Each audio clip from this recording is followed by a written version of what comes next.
පුරෝවන් මගේ දුවලා පුතාලා සියලු දෙනාටම AI Math Edu YouTube නාලිකාවේ ගණිත වීඩියෝ පාඩම් මාලාවේ අද මම ඔබට ගෙන ඉන්නේ 8 ශ්‍රේණිය 3 වෙනි පාඩමට අදාළ ඒ කියන්නේ කෝණ පාඩමට අදාළ වීඩියෝ එක.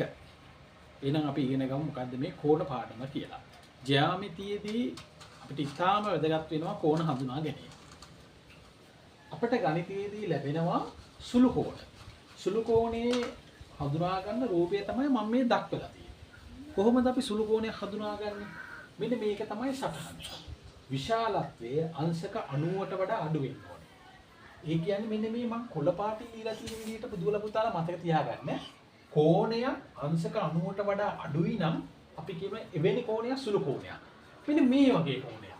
ඒ කියන්නේ අපි මේ x අක්ෂයේ දකුණු දිශාවේ ඉඳන් වාමාවර්තව කැරකෙනකොට අංශක 90ට වඩා අඩුයි නම් එවැනි කෝණයක් අපි කියනවා සුළු කෝණයක් කියලා. හොඳයි. දැන් අපි හඳුනා ගමු ඍජු කෝණයක් කියන්නේ මොකක්ද? විශාලත්වයේ අංශක 90 වන කෝණයක් ඍජු කෝණයක් කියලා අපි හඳුන්වනවා. මෙන්න මේ රූපයේ දිහා හොඳට බලන්න. විශාලත්වයේ හරියටම අංශක 90යි. හරියට බිත්ති මුල්ලක් වගේ. මේ බිත්ති දෙකක් එකට යාවෙන තැන බිත්ති මුල්ල. අංශක 90 කෝණයක් අපි කියනවා ඍජු කෝණයක්. එහෙනම් විශාලත්වයේ අංශක 90යි. මේ කොළ පාටින් දීලා තියෙන එක දිහා හොඳට බලන්න කෝණය සමානයි අංශක 90යි. එවැනි කෝණයක් ඍජු කෝණයක්. මේ සටහන මතක තියාගන්න. කෝණය අංශක 90යි නම් එවැනි කෝණයක් ඍජු කෝණයක්. ඊළඟට අපි හඳුනා ගමු මහා කෝණයක් කියන්නේ. මහා කෝණයක් කියන්නේ දුවලා පුතාලා විශාලත්වයේ අංශක 90ට වඩා වැඩි වෙන්න ඕනේ 180ට අඩු වෙන්න ඕනේ. දැන් මම ඔබට කිව්වා මෙතනින් තමයි මේ කෝණයේ මූල ලක්ෂ්‍ය පටන් ගන්න. x අක්ෂයේ දක්ෂිනාවර්ත දිශාවේ ඉඳන් මෙන්න මේ ආකාරයට මම මේක වාමාවර්තව කරකිව්වොත් ඔන්න මෙතනට ආවම අංශක 90යි. මෙතනින් එහා පැත්තේ මෙතනට ආවම 90ට වැඩි 180ට අඩුයි. මේ තියෙන 180නේ. මේ තියෙන 90. 90ත් 180ත් අතර නම් තියෙන්නේ මහා කෝණයක්.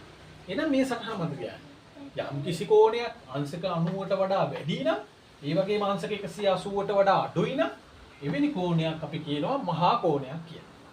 එහෙනම් අපි ඊළඟට බලමු සරල කෝණයක් කියන්නේ මොකක්ද කියලා. හරිම සරලයි. අපි මේ අඩි රූල මේ විදිහට තිබ්බට පස්සේ ඔබට පේනවා මෙතන කෝණය මේ කළු පාටින් මාක් වෙලා තියෙනවා. සටහන් වෙලා තියෙනවා. හරියටම අපි කෝණමානයකින් මේක මැන්නොත් අංශක 180යි. මේ කොළ පාට සටහන බලන්න. යම්සි කෝණයක් අංශක 180ට සමානයි නම් එවිට කෝණයක් සරල කෝණයක්. දැන් අපි ඊළඟට හඳුනාගමු පරාවර්ත කෝණයක් කියන්නේ මොකක්ද කියලා. යම්කිසි කෝණයක් අංශක 180ට වඩා වැඩි වෙලා 360ට වඩා අඩු වෙනවා. දැන් මම මේක මේ මූල ලක්ෂ්‍ය ඉදන් මෙන්න මෙහෙම කරකුණා මේ. ඔන්න 90ක් කරකුණා. ඔන්න 180ක් කරකුණා.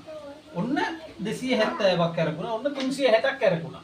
දැන් මේ කළු පාටින් මාක් වෙලා තියෙන කෝණය ඔබට පේනවා 180ට වඩා වැඩි මේ 180ට වඩා වැඩියක් කැරකිලා මේ මම මේ පැත්තට කැරකිලා වාමාවර්තව අපි කැරකෙන්නේ. හැබැයි 360ට වඩා අඩුයි. එහෙනම් එවැනි කෝණයක් අපි කියනවා පරාවර්ත කෝණයක්. 180ට වැඩි 360ට අඩුයි. එහෙනම් මම අද පාඩමින් ඔබට සරලව කෝණ වර්ග පහක් ඉගෙනුවා. සුළු කෝණයක් කියන්නේ මෙන්න මේ වගේ කෝණයක් අංශක 90ට වඩා අඩු කෝණ අපි සුළු කෝණ කියනවා. ඍජු කෝණයක් කියන්නේ හරියටම කෝණය අංශක 90ට සමානයි නම් එවැනි කෝණයක් ඍජු කෝණයක් කියනවා. යම්කිසි කෝණයක් 90ට වැඩි වෙලා 180ට අඩු වෙනවා නම් මහා කෝණයක් කියනවා. යම්කිසි කෝණයක විශාලත්වයේ 180ට සමානයි නම් එවැනි කෝණයක් සරල කෝණයක් කියනවා. 180 360 අතර කෝණයක් පරාවර්ත කෝණයක් කියනවා. එහෙනම් මම අද දවසේ ඔබට කෝණ වර්ග පහක් ඉගෙනුවා. මේ සටහන හොඳට මතක තියාගන්න. කෝණ වර්ග හොඳට හඳුනා ගන්න. නැවත හමු වෙමු. බොහොම ස්තුතියි.